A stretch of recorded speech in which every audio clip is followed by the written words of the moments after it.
नमस्कार, जनवार्तामध्ये आपलं स्वागत। सर्वप्रथम पाहूया ठळक बातम्या।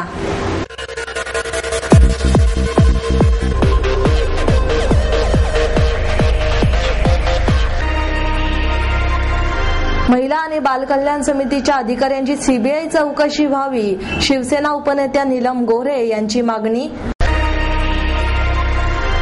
शारीरिक अपंगाची अपेक्षा करणारे शासनच अपंग असल्याची भाई वैद्य यांची टीका।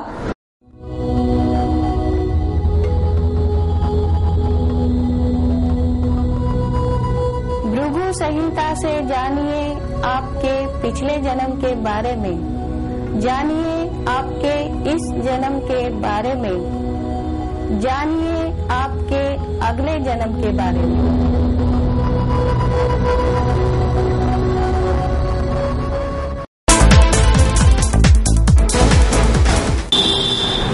महिला बाल कल्याण समितीच्या अधिकाऱ्यांची सीबीआय चौकशी व्हावी अशी मागणी शिवसेनेच्या उपनेत्या नीलम गोऱ्हे यांनी केली। कामशेत येथील विद्यावती चॅरिटेबल ट्रस्टच्या निवासी अनाथाश्रमात मुलामुलींना एकत्र ठेवणाऱ्या आणि महिला बाल विकास कल्याण समितीमार्फत अनाथालयाची नियमित तपासणी न करणाऱ्या समितीच्या अधिकाऱ्यांची सीबीआय चौकशी करावी, राज्यातील निवासी संस्थांचे त्वरित मॅपिंग करावे आणि ज्युएनाल जस्टिस ऍक्टमध्ये सुधारणा करावी अशी मागणी गृहमंत्री बाल कल्याण आयुक्तांकडे केली असल्याचे शिवसेना उपनेत्या पुणे जिल्हा संपर्क प्रमुख आमदार डॉ. नीलम गोऱ्हे यांनी पत्रकार परिषदेत केली। शिवसेना भाजप युतीच्या जागा वाटप बैठकीत 70% समजूतदारपणे चर्चा झाली आहे। सर्वांना सामावून घेणारी जागा वाटपाची यादी असेल। भाजप सर्व सहकारी राजकीयदृष्ट्या परिपक्व आहे, त्यात फायदा शिवसेना भाजप आरपीआयच्या महायुतीला होईल असे मतही त्यांनी यावेळी व्यक्त केले। युतीच्या बैठकीत फार थोड्या काळात सहमती झाली तरी सर्वांना सामावून घेणारी जागा वाटपाची यादी असेल, तसेच त्या उमेदवाराला पूर्वी पडलेली मते सामान्य मतदारांचे हित लक्षात घेऊन संधी देण्याचा प्रयत्न केला जाईल। हे 3-4 दिवसात चित्र स्पष्ट होईल असेही त्यांनी यावेळी सांगितले। पुणे जिल्ह्यामधल्या या विद्यावती आश्रमाप्रमाणेच गेल्या 1.5 वर्षाच्या काळामध्ये 11 पेक्षा जास्त घटनांच्या मध्ये जिथे मुलं मुली निवासी राहतात तिथे त्यांच्यावरती अत्याचार, बलात्कार किंवा त्यांच्या मानव अधिकारांवरती आक्रमण झाल्याची उदाहरणं घडलेली आहेत। एका बाजूला ज्युएनाइल जस्टिस ऍक्ट बालहक्क संरक्षण कायदा असताना देखील ज्या समित्या न्यायालयीन कक्षेसाठी नेमल्या जातात तिथे फार मोठ्या प्रमाणामध्ये बेफिकिरीचं दर्शन होतंय का काय अशी शंका वाटते। त्याचबरोबर सातत्याने त्या भागातल्या सर्व निवासी संस्थांचं एकत्र ताळेबंद करून त्यांच्यावर देखरेखीची यंत्रणा गृह विभाग आणि महिला बालविकास विभागाने कायमस्वरूपी नेमली पाहिजे, परंतु त्याच्याकडे संपूर्ण दुर्लक्ष झालेलं आपल्याला दिसतं आहे।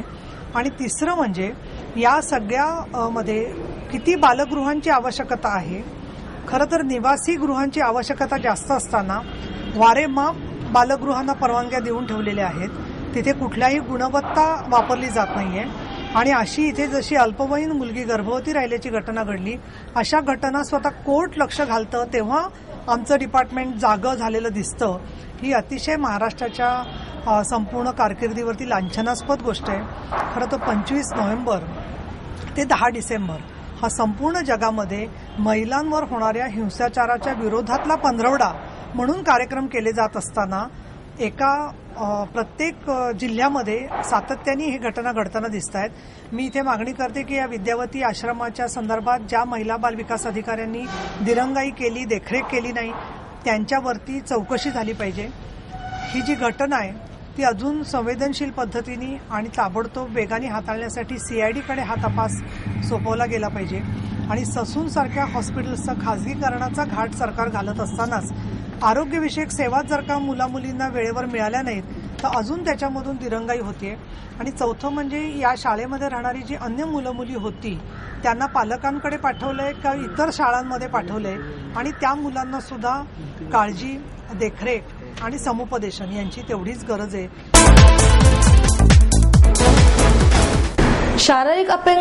शारीरिक अपंगाची उपेक्षा करणारं शासनच मानसिक अपंग असल्याची टीका समाजवादी नेते भाई वैद्य यांनी केली। अपंग हक्क हक्क कृती समितीच्या वतीने जागतिक अपंग दिनानिमित्त जागतिक अपंग परिषदेचे आयोजन करण्यात आले होते। या परिषदेच्या उद्घाटन प्रसंगी वैद्य बोलत होते। यावेळी पिंपरी चिंचवडचे महापौर योगेश बहल, युवक क्रांती दलाचे डॉक्टर कुमार सप्तर्षी, मानव कांबळे, अंध अपंग औद्योगिक विकास संस्थेचे अध्यक्ष धर्मेंद्र सातव, माधव कांबळे, रामदास म्हात्रे आदी यावेळी उपस्थित होते। वैद्य म्हणाले की 21व्या शतकात विज्ञान आणि तंत्रज्ञानाची प्रगती झाली आहे। स्वावलंबी करण्यासाठी अपंगांना नवीन तंत्रज्ञान शिकवले पाहिजे। केवळ अपंगांना शिक्षण देणाऱ्या संस्था निघाल्या पाहिजेत। मनाच्या सामर्थ्यावर शारीरिक अपंगत्व दूर करणे अवघड नाही। यासाठी समाजाने आणि शासनाने अपंगाविषयी असलेल्या पारंपरिक विचारसरणीत बदल करण्याची गरज आहे। तर अपंगाजवळ वेगळे सामर्थ्य असते, विविध गोष्टींचे ज्ञान असते।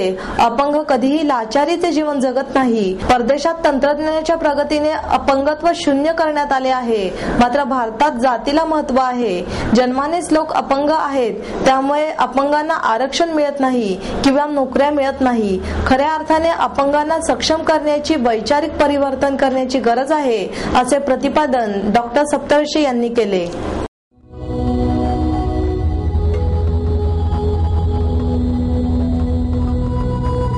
भृगु संहिता से जानिए आपके पिछले जन्म के बारे में, जानिए आपके इस जन्म के बारे में, जानिए आपके अगले जन्म के बारे में।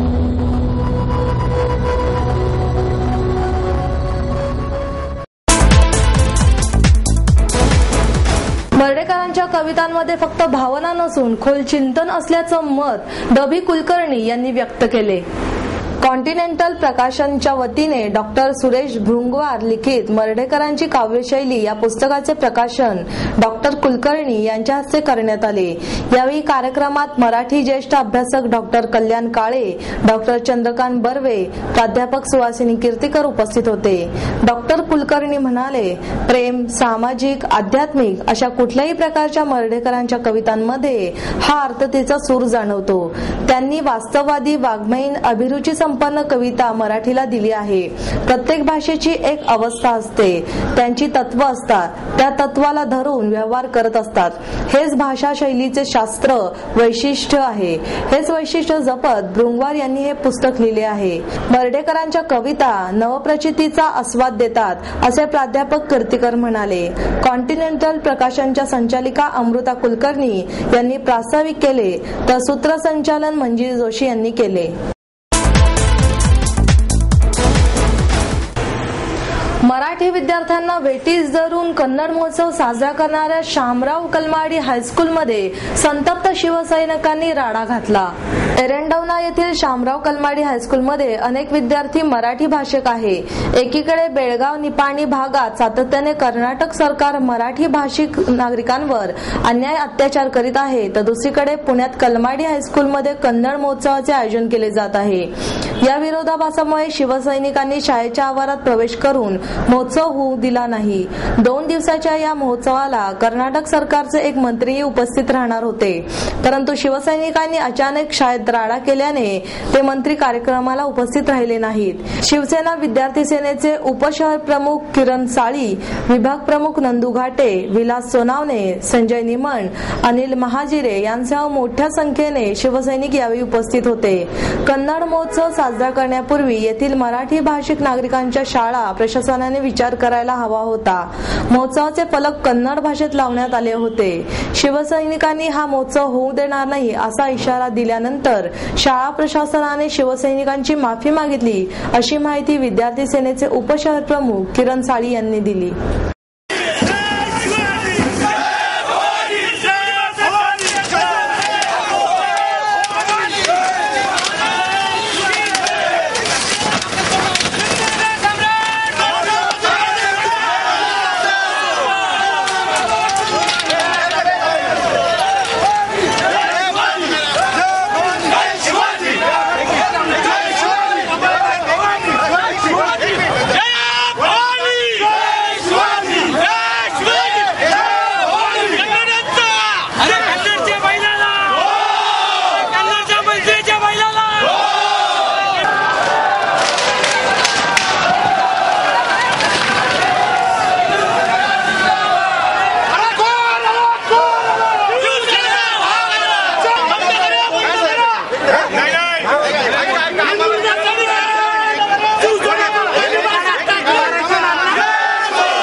आम्ही बाकी काय करत नाही. आम्ही तुम्हाला निवेदन देतोय. परत हे त्या मंत्र्याला सांगा कर्नाटकच्या येऊ नको.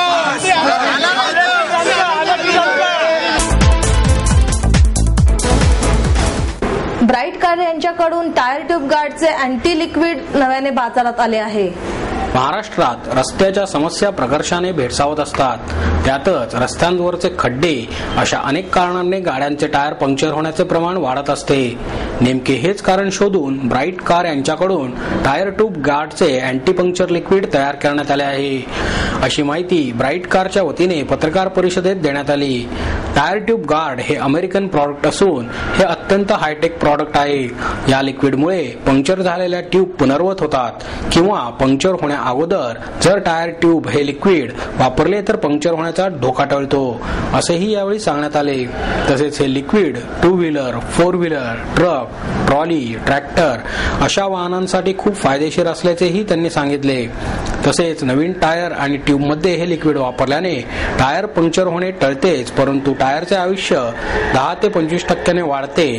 तसेच या लिक्विडमुळे पंक्चर होण्याचा धोका टळतो. त्याचप्रमाणे टायर ट्यूब किंवा टायरमध्ये हे लिक्विड सहजरित्या समाविष्ट होते. त्यामुळे जास्तीत जास्त लोकांनी याचा फायदा करून घ्यावा, असे आवाहन यावेळी करण्यात आले. साधारण 1-2 mm चा किंवा एकदम बारीक खिळा असतो. एवढी मोठी पंक्चर तर आपल्या म्हणजे अगदी बघायला मिळत नाही.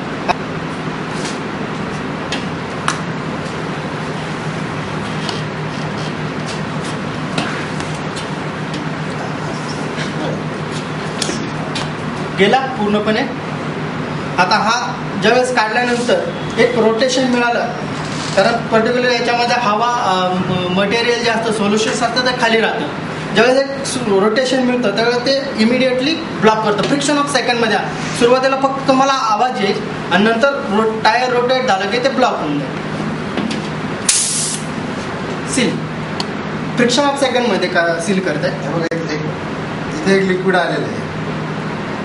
सुरुवातीला फक्त आवाज सील झालेली. हे असं फिरल्यानंतर लगेच सील होतं. एक मिनिट तुम्ही इकडे मार्किंग करून या नाही इथे सील झालेली. आपण इथे मला तुमच्या रोटेशन मिळालं, आवाज बंद झाला, हवा ब्लॉक होते.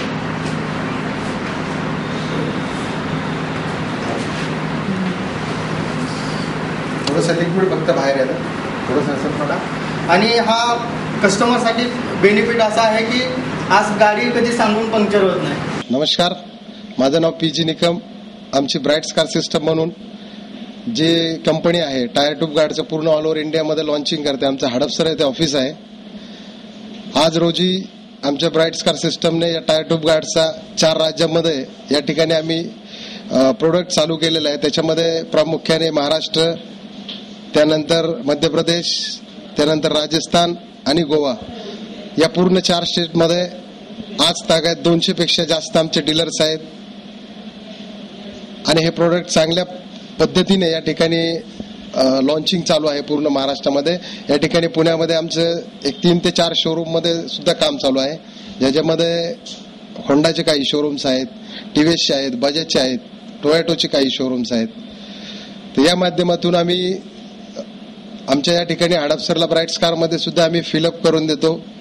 ज्यांना कुणाला गाड्या फिलअप करायच्या असतात, आमचं ऑफिस हडपसर येथे शंकर मठावरती आहे. त्या ठिकाणी आम्ही गाड्या त्यांना फिलअपही करून देतो. या ठिकाणी 2 पद्धतीचे लिक्विड आहेत. हे जे लिक्विड आहे हे विथ ट्यूब टायर आहे. हे जे लिक्विड आहे ते ट्यूबलेस टायर आहे. कस्टमरला परवडेल एवढी याची प्राइस आम्ही ठेवलेली आहे.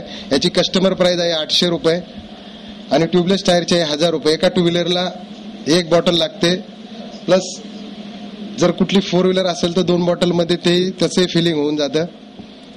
अगदी एंड कस्टमरला परवडेल अशी आम्ही ट्यूबलेस टायरची 1000 रुपये प्राइस ठेवलेली आहे आणि विथ ट्यूब टायरचे 800 रुपये प्राइस ठेवलेली आहे. आणि या प्रोडक्टचं जे लाईफ आहे ते जोपर्यंत टायर ट्यूबचं लिगल लाईफ आहे तोपर्यंत हे प्रोडक्ट टायर ट्यूबमध्ये काम करतं. प्रोडक्टला कुठलीही एक्सपायरी नाही.